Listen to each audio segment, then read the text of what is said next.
Doutora Georgia Machado explica os procedimentos da lipoaspiração e o sucesso dessa cirurgia tão desejada nos dias atuais.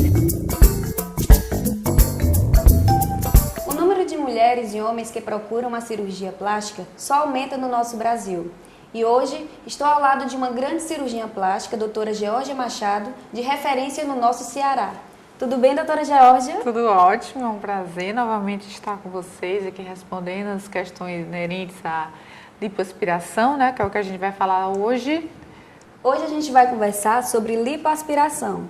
E foi a pedidos de um telespectador. Ele quer saber o que é lipoaspiração. Você pode responder, doutora Georgia? Posso, claro. Lipoaspiração é, na verdade, um processo de sucção que a gente utiliza cânulas para remoção de gordura, né? Que é naquela camada que logo fica abaixo da derme, né? Que a gente chama de hipoderme, que na verdade é constituída de gordura. Então a gente coloca por uma pequena incisão uma cânula que vai succionar uma determinada quantidade de gordura em uma determinada área escolhida, né? De preferência flancos, abdômen, costas, braços, inúmeras áreas do corpo que a gente pode realmente fazer essa sucção. Inclusive, praticamente quase todas, né? São poucas as áreas que realmente ou não tem por natureza ou que realmente a gente não pode lipar, como seria o caso do rosto, porque ele é muito inervado e a gente não pode fazer. Mas em todas as outras áreas a gente pode realmente fazer esse processo. Então a gente utiliza uma cânula, não é? Que tem vários diâmetros, né? Aqui, por exemplo, é uma cânula que tem um diâmetro muito pequeno, que é realmente uma cânula de 3 milímetros, ou seja, a gente precisa fazer uma pequena incisão para colocar essa cânula e conseguir aspirar. Você está vendo que tem os furinhos na ponta, ela é romba, né? Ela é uma cânula romba, só que ela tem os furinhos na lateral. A grande maioria das cânulas é assim. Tanto faz se é um aparelho de vibrolipo, tanto faz se é o aparelho a cânula comum, todas elas são assim, com os furinhos na lateral. Então a gente coloca suavemente na gordura, né? No plano que a gente sabe que só existe gordura, e esses buraquinhos aspiram a gordura que tem ao redor. Então, por isso que você tem que fazer um movimento repetido, né? E tá sempre sentindo a ponta da cânula, porque é realmente um procedimento superficial, né? É um procedimento superficial. E quais são os pacientes que podem se submeter à lipoaspiração? Desde que o paciente esteja rígido, desde que a quantidade de gordura seja pouca, né? Na verdade, assim, o ideal é que a lipoaspiração não seja uma cirurgia para emagrecimento. O ideal é que a lipoaspiração seja uma cirurgia para refinamento do corpo. Ou seja, você tem uma gordura nos flancos, por exemplo, que não vai sair com academia, que não vai sair com corrida, que mesmo que você emagreça bastante, aquela região ainda te incomoda, então você recorre à lipoaspiração. Essas são as áreas ideais para a realização desse tipo de procedimento. Doutora Georgia, quais são as contraindicações? Várias, né? Por exemplo, idade avançada, se você tiver alguns problemas de saúde, pressão alta, desde que não esteja controlada, diabetes, desde que não esteja controlada, né? Se realmente você tiver problemas renais, problemas hepáticos, você não pode submeter, e cardíacos, você não pode submeter a uma lipoaspiração. Existe uma série de fatores, inclusive a grande quantidade de áreas a serem limpadas e a quantidade de gordura a ser retirada. São todas contraindicações para a realização da lipoaspiração. Hoje em dia, quanto menos você tira, mais seguro é, né? Paciente jovem, paciente que já foi exposto a outras cirurgias e foi tudo normal. Então, assim, vários fatores nós levamos em consideração realmente para a realização desse processo com sucesso.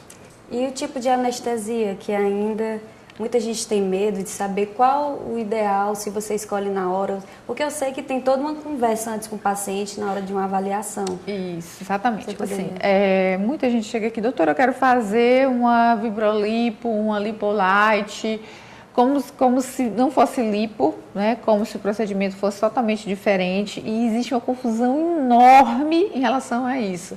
E eu sempre digo assim, olha, lipo é tudo igual, é que nem escova marroquina, escova inteligente, escova sempre De chocolate, isso aqui, tudo escova, tudo usa formol. A lipo, na verdade, é a mesma coisa, né? A gente sempre usa, se for lipo, você vai usar uma cânula, independente de se for lipolite, se for invasivo, vibrolipo, é um procedimento invasivo, independente de onde seja. Só que ficou estabelecido, né, que a hidrolipo, a lipolite seriam lipos realizados com anestesia local, ou seja, em lugares não necessariamente hospital, né, apenas com um efeito de anestesia local, sem sedação, sem nada. Então, dá a ideia de uma coisa muito rápida, de uma ideia, não é lipo, eu só fiz uma hidrolipo. Uma coisa assim, que não existe. Na verdade, todas são lipo. Todas você tem que usar uma cânula para aspirar a gordura. E o ideal é que seja no hospital, mesmo que seja uma vibrolipo, mesmo que seja uma hidrolipo, o ideal é que seja realizada no hospital. E quais são as áreas mais comuns? No início você falou dos braços, nos Olha, flancos. os braços, uma predileção particularmente minha, assim, em relação a contorno corporal. Eu sempre, quando eu acho que o paciente precisa fazer braço, eu pelo menos indico, né, olha, vamos fazer o braço, porque às vezes você fica com a cintura muito fina, tal, as costas tá legal, mas fica com o braço avantajado em relação ao corpo que fica desproporcional, que não fica uma coisa homogênea. Então, eu sempre indico quando há necessidade, né, braço, mas as áreas campeãs realmente são flancos e abdômen.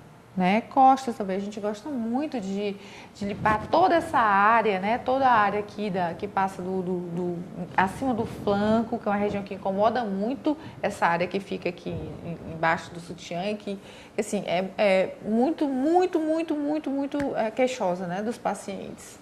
Doutora Georgia, a gente sabe que o homem está cada dia mais vaidoso. Essa procura também é grande do sexo masculino? É muito grande, assim, tem havido uma quebra de tabu em relação à lipoaspiração, mas o que eu observo é que realmente os homens, eles querem realmente emagrecer às custas da lipoaspiração, né? E que se torna um pouco mais difícil, porque você percebe que a gordura do homem, ela é mais intraabdominal do que embaixo da pele, né, extraabdominal. Então, assim, é muito mais difícil você realmente indicar um paciente que vem à procura de lipoaspiração, se você dizer assim, você vai ter tantos por cento de melhora, é muito mais difícil a gente conseguir melhora com a gordura que é intraabdominal do que com a gordura da mulher, que é uma gordura ginecoide, que ela é muito mais fácil de limpar, que ela está em áreas muito mais expostas. Então, assim, às vezes eles até procuram e não podem fazer, porque é muito diferente o tipo de gordura. E é comum você escutar algumas mulheres que esperam o mês de julho ou mês de dezembro, janeiro, para estar realizando esse procedimento. Quanto tempo dura o pós? Quais são os cuidados que ela deve ter? Isso é uma pergunta que você deve escutar bastante, né? Isso depende muito do tipo de cirurgia. Por exemplo, lipoaspiração é uma cirurgia que assim, tem um pós-operatório muito rápido, né? Você pode em uma semana voltar a trabalhar ou até menos do que isso. Eu já vi, inclusive eu passei por essa experiência de voltar muito rápido para trabalhar no pós-operatório, né? Porque você não tem corte, são só furinhos e você tá ali, realmente você consegue trabalhar, desde que você não tenha realmente você não seja uma pessoa que sinta muita dor, né? Você consegue trabalhar tranquilamente. Mas outras cirurgias, por exemplo, o abdômen, você já precisa de um tempo maior. E a pior de todas em relação a pós-operatório, a recuperação, a ter que ter tempo, realmente é a mama. A mama, como ela tem uma cicatriz vertical, uma incisão vertical, ela precisa que você tenha realmente mais repouso, porque ela pode abrir, né, no encontro do T, que a gente chama, que é a incisão, e demora muito tempo para cicatrizar, e é muito chato. Então, aquele tempo que você passou, que você não respeitou o resguardo, vamos dizer assim, do pós-operatório, você vai passar depois esperando essa ferida fechar, e angustiada, e estressada, né? Então, é melhor que você realmente siga as orientações, porque é justamente com 20, 30 dias que você já acha que já fechou, que já está tudo bem, que começa justamente os problemas, porque você realmente não sente dor e você acha que já pode fazer tudo, que já está cicatrizado. Mas, assim, pela própria constituição do corte, de como ela é feita, ela é uma cirurgia muito susceptível a abrir, a ter problemas em relação a isso. né? Então, assim, a que você precisa realmente de maior repouso, no mínimo 30 dias, é justamente a mamoplastia. Mas a lipo é mais rápida, a recuperação. A lipo é bem mais rápida, a implantação de prótese, diárias, né? Muito rapidamente, uma semana, 10 dias no máximo, entendeu? Ela é muito tranquila em relação ao pós-operatório, muito tranquila. Realmente não precisa esperar as férias. Agora, mama e abdômen, que a gente chama de cirurgia muito comum, não é? Das mães, a cirurgia das mães, né? É muito comum, a gente realmente faz mais no mês de julho e dezembro e janeiro. Muito mais frequente. Espero que vocês tenham gostado. Doutora Geórgia, muito obrigada pela sua participação. Agradeço. O endereço do consultório da doutora Geórgia fica aqui na Catoma Med 888. O telefone vocês vão ver na telinha, aqui na Clínica Bioestetic. Muito obrigada, doutora Geórgia. Obrigada. O programa Corpo Estilo, juntamente com a Clínica Bioestetic, lança uma promoção fantástica. Durante todo o mês de maio, você está concorrendo a uma massagem corporal completa. Veja o vídeo.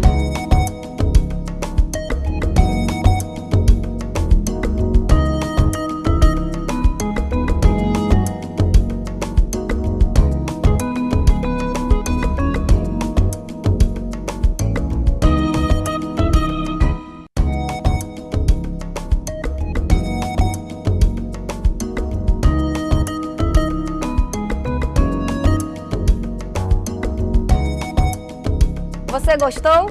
Ligue agora e participe dessa promoção fantástica do Dia das Mães. O telefone é 3261-8087 e diga, eu quero ganhar a promoção do programa Corpo Estilo.